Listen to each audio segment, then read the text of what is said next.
Hi, excuse me. Hey. Do you have a favorite place to hang out in Auckland? Yeah, actually I do. I like it here. It's very because obviously you've got Albert Park behind you, which is one of the best park in Auckland, I'd say. Yep. And you can still see like the arc area as well, as you can see the inside of it. It's quite beautiful. It's just a nice place to kind of sit, relax. I'm a UGC creator or content creator, so I create content for brands. So I got flown down to Christchurch just to film, which was a massive goal of mine to travel for content. I think my dream is ultimately freedom. To be honest with you, I want to be able to do stuff on my own schedule. I want to travel when I want to do.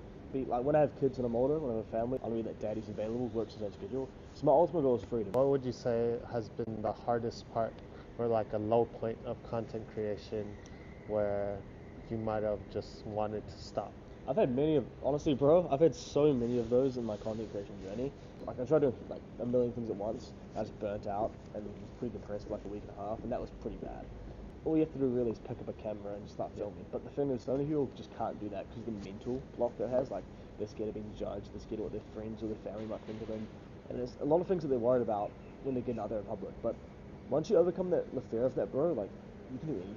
Like I before I did content creation, I hated being in front of camera. I was shy, nervous, couldn't make eye contact with the camera. I got my first paid deal a week into UGC. I was posting. It was because I was posting on my Instagram. I did like a 14-day like UGC journey, like getting started in UGC, like day in my life. I did that for 14 days straight, like 2 weeks, just like showing the journey of like me becoming a content creator and just doing the behind the scenes stuff. People seem to really like that. I built a bit of an audience, bit of following from that. Got like 1 million views with barely any ad spend, so that was really successful. And ever since then, man, it's been up. In terms of getting started, I would build a strong personal brand online, and that's just by showing up, being yourself online, being authentic, and also putting in a bit of hard work and reaching out to brands that align with you, doing your own pitching, creating opportunities, making them happen for yourself. Yeah. Last year I ran my own small business online, so I did e-commerce with it, and that was good fun. I loved having my own store, making websites, designing websites, selling products, having a brand that I could like kind of launch products on and do stuff on. That was cool. I've always had a slight love for acting in some ways. I've always been fascinated about being like a movie or commercial side. That's also one of my goals, is to hopefully be featured in one of those. Do you think your upbringing kind of influenced you to sort of have this freedom? They were one of those old school parents who were like, you've got to get a job type thing. Like, you've got to work a 9 to 5.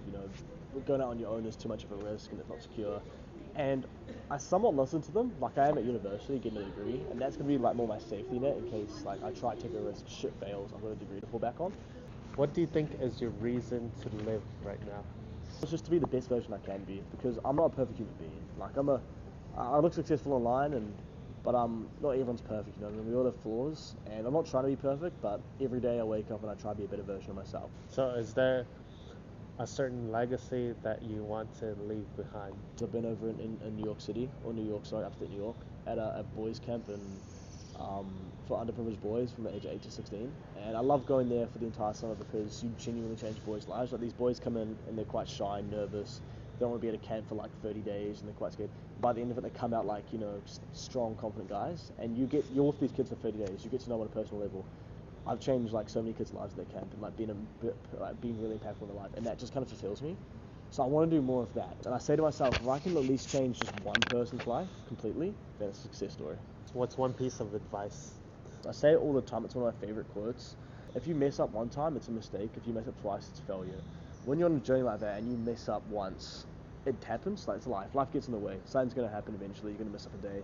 And I've learned to say to myself, that's okay. Like it's fine. Like, that's going to happen. As long as I come back the next day and get back at it and regain that consistency, that's all sweet by me. Thanks for showing me this place, Cool. taking time for this interview. If you want to hear more stories like this, just watch the next one. Exactly.